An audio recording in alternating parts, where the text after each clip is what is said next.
Another day, another basketball stories na naman ang pagkukwentuhan natin.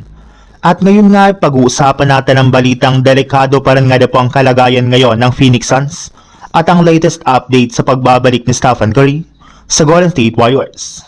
May malaking tsansa na nga po sana ang Phoenix Suns na makaangat pa sa standings ng Western Conference.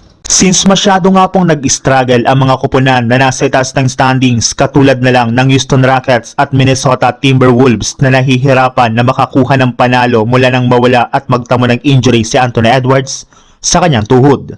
Kaya pagkakataon na nga po sana nila ito para makadikit sa ika-6th seed at maiwasan dito ang play-in tournament. Ngunit sa kasamaang palad, imbis nga po na samantalahin nila ang ganitong oportunidad, ay sinasayang lang naman nga po nila ito matapos nga po silang matalo sa kanilang game kahapon laban sa mahinang kupunan at undermanned na lineup ng Milwaukee Bucks.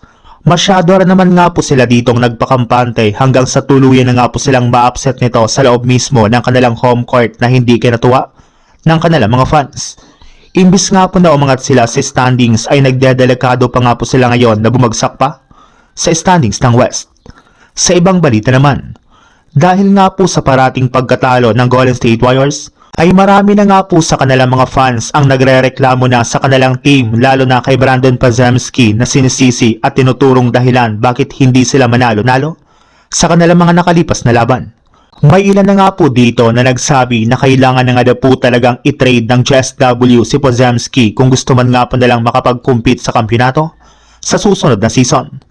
Pero ayon nga po sa isang NBA analyst, hanggat si Coach Steve Kerr nga po ang head coach ng Golden State Warriors ay untouchable at hindi para naman nga po ma-trade si Brandon Podziemski sa darating na offseason.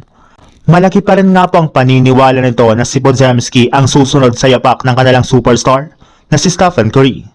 And speaking of Stephen Curry, may lumabas nga po na balita na hindi pa nga po ito makakapaglaro sa kanilang next 2 road games. Since kahit man nga po pa-intense na lang pa-intense ang practice nito ay kailangan pa rin nga po na lang siguraduhing 100% na siyang healthy bago siya tuluyang maglaro dito. Inaasahan nga po na sa pagbabalik na lang nila sa kanilang home court na Chase Center laban sa Dallas Mavericks ito maglalarong muli sa kanilang lineup.